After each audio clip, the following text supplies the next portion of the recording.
सुबह उठ करके यूपीआई एप्लीकेशन खोला, बैंक एप्लीकेशन खोला, your account is freeze, your account is hold. क्या ये मैसेज आपके पास में भी आया है या आपके किसी रिलेटिव के पास में आया है? तो ऐसा क्यों होता है?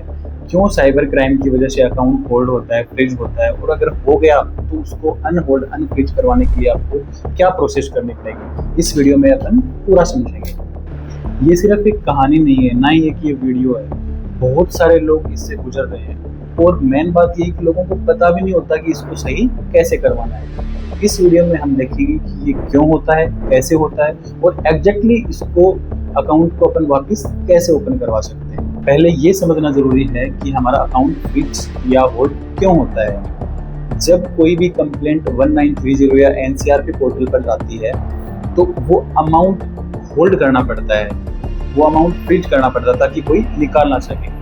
इजी भाषा में अपन समझें तो मान लो मेरे साथ में 10,000 रुपये का फ्रॉड हो गया, मैंने 1930 पे साइबर हेल्पलाइन पे कंप्लेंट रजिस्टर करवाई या एनसीआरपी पोर्टल पे कंप्लेंट रजिस्टर करवाई। अब मेरे पैसे वापस लाने के लिए वो जो 10,000 रुपये हैं वो जिस अकाउंट में जाएंगे वहाँ पे होल्ड करने पड़ेंगे ताकि वो पैसा निकाल ना सके। तो जिस अकाउंट में वो 10,000 रुपये जाएंगे उनको होल्ड करना पड़ेगा, और होल्ड कर दिया उनको प्रॉब्लम होगी।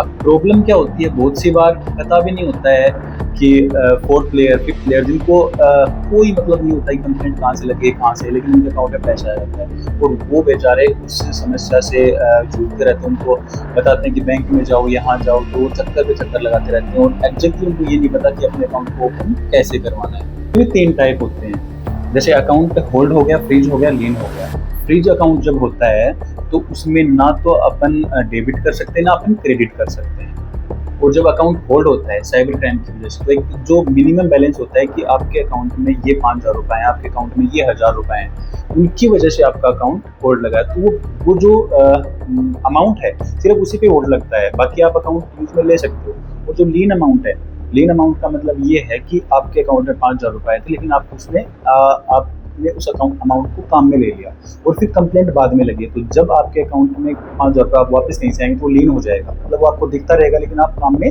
नहीं ले सकोगे। अब हम बात करते हैं, अगर किसी का अकाउंट होल्ड हो जाए, फ्रीज हो जाए, तो उसको हटवाना कैसे है। पहले क्या होता था, आज से 1 महीने 2 महीने पहले मोस्टली साउथ स्टेट से अकाउंट होल्ड लगते थे, फ्रीज लगते थे। राजस्थान की अपन बात करें तो बाकी अदर स्टेट में लगते रहते थे। उनमें क्या होता था, जब बैंक में जाता था जिसका अकाउंट होल्ड हुआ, फ्रीज हुआ है, वो बैंक वाले बोलते थे कि आपका उस साइबर सेल से अकाउंट होल्ड हुआ है, आपको वहीं जाना पड़ेगा, और विक्टिम को वहीं जाना पड़ता था।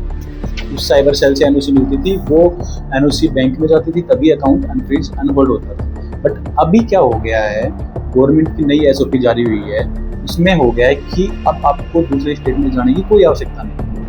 सिंपली आपको करना क्या है, अगर किसी का अकाउंट होल्ड फ्रीज हो गया तो अपने रिलेटेड बैंक में जाना है। बैंक में जाके सिंपली बैंक के मैनेजर से बात करनी है कि सर मुझे GRM मॉड्यूल अप्लाई करना है, GRM फॉर्म अप्लाई करना है। GRM फॉर्म अप्लाई करने के तुरंत बाद उसमें टर्म्स एंड कंडीशंस होती है, 15 दिन की आयु के पास में जाएगा, फिर 15 दिन बाद में जाएगा।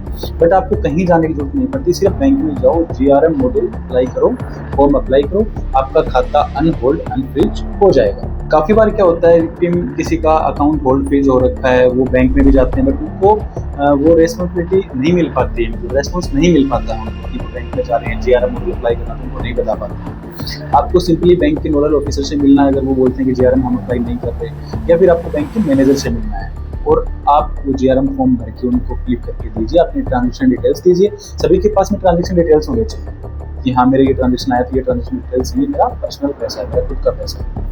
वो आप अप्लाई कराओगे तो आपका अकाउंट अनहोल्ड अनफ्रीज हो जाएगा। इसके अलावा वीडियो में आप देखोगे कि GRM क्या है, तो हमने आपको पिक्चर शेयर करके क्या GRM है, कैसे ये काम करता है, क्या इसके अंदर होता है, वो सब आप आसानी से देख सकते हो।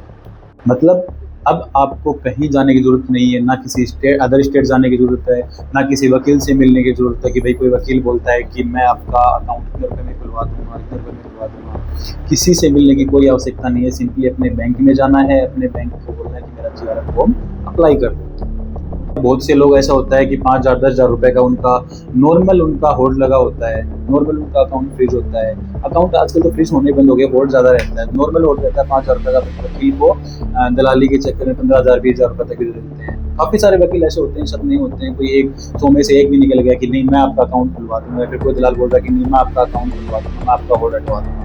किसी के चक्कर में ना पड़े, सिंपली अपना बैंक में जाएं और GRM मॉडल अप्लाई करें, आपका अकाउंट ओपन हो जाएगा। फिर भी अगर किसी की समस्या, किसी को प्रॉब्लम होती है तो कमेंट पर मैसेज करें, हम आपकी पूरी हेल्प करेंगे। जहाँ तक हेल्प हो सकती है आपको बताएंगे कि आपको क्या करना है। सावधान रहें, सतर्क रहें, और अगर किसी का आपके परिचित का अकाउंट होल्ड है या फ्रीज है तो उनको ये वीडियो शेयर करें ताकि उनको पूरी जानकारी मिल सके। ऐसे ही और वीडियो देखने के लिए हमें जरूर फॉलो करें। अगर किसी के साथ में साइबर क्राइम हो जाता है तो साइबर हेल्पलाइन 1930 पर तुरंत संपर्क करें। जय हिंद, जय भारत।